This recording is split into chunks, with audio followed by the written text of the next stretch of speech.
Good day mga kanegosyo. Ako nga pala si Jepoy, isang negosyante. Isa rin akong DJ at meron ng 10 taon na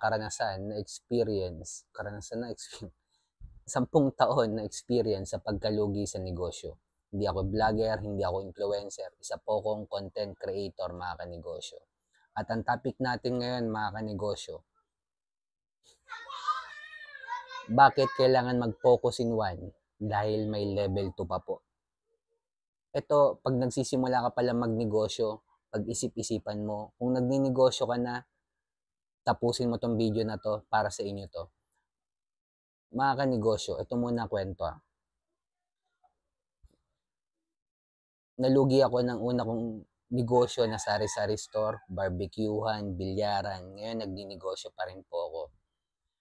Mga kanegosyo, naranasan ko na tunay na negosyo, hindi po networking, hindi po distributor, tunay na negosyo mga kanegosyo. Bakit lagi ko sinasabing kailangan tayo mag-focus in one? Dahil may level 2 pa pong business model. Papaliwanag ko po. Mga kanegosyo, ang pinagkaibahan ng sari-sari store tsaka grocery store is business model. Ang sari-sari store kapag lumaki, sari-sari store pa rin po siya. Never po siya magiging grocery store. Ang model ng grocery store is platform business model. Ibig sabihin, which is buyers and sellers meet. Ibig sabihin, yung mga supplier, mga kanegosyo, magbabagsak lang yun sa grocery store na mga produkto nila. At hindi pa yung babayaran nung may-ari ng grocery store. Pag nabili yung produktong binagsak ng supplier doon sa grocery store, babayaran pa po nila after 90 days or 3 months. Yung pera nandun sa may-ari, nabili na yung produkto hindi mo pa ibibigay yun sa supplier. Bibigay mo pa yun within 90 days. Pwede mo pang paikutin yung pera na yun mga kanegosyo. Para kang nangutang ng walang interes.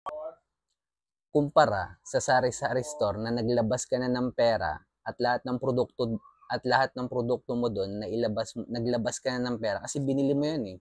So parang i-resell mo lang, resell. Kapag nabenta yung produkto, doon ka palang kikita. Kaya magkaiba ang business model ng sari-sari store at grocery store mga kanegosyo.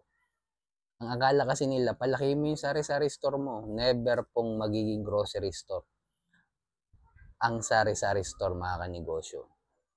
Bukod pa doon, naglabas ka na ng malaking pera, wala ka pang focus in one. Pero wag ka malito mga kanegosyo. Kapag yung sari-sari store mo, kikita pa rin naman yan. Kikita po yan mga kanegosyo. Kahit ako, nung may sari-sari store po ako, kumikita po ako.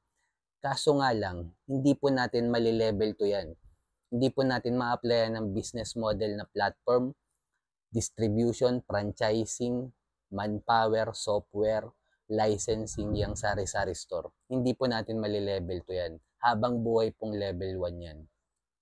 Habang buhay ka, gigising ng alas 5 ng umaga, magsasara ng gabi, habang buhay po yan. Pero kumikita ka. Pero never magiging corporate yung sari-sari store. Kaya wag kang malito mga kanegosyo. Mag-focus ka lang sa isang produkto, mga kanegosyo. At applyan mo yan. Kapag kumita na yung isang produkto mong yan, nahanapan mo ng market ng mayaman, na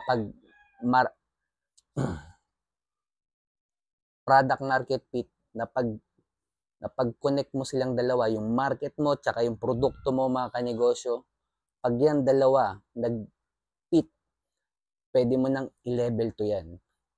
Pero focus in one pa rin.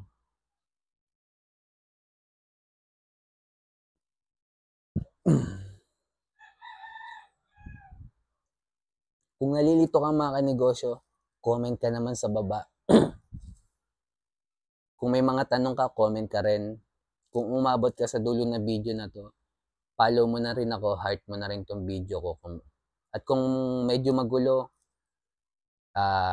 Ulitin ko na lang ulit sa mga susunod kong video. Pero kung may tanong ka, comment mo lang mga kanegosyo.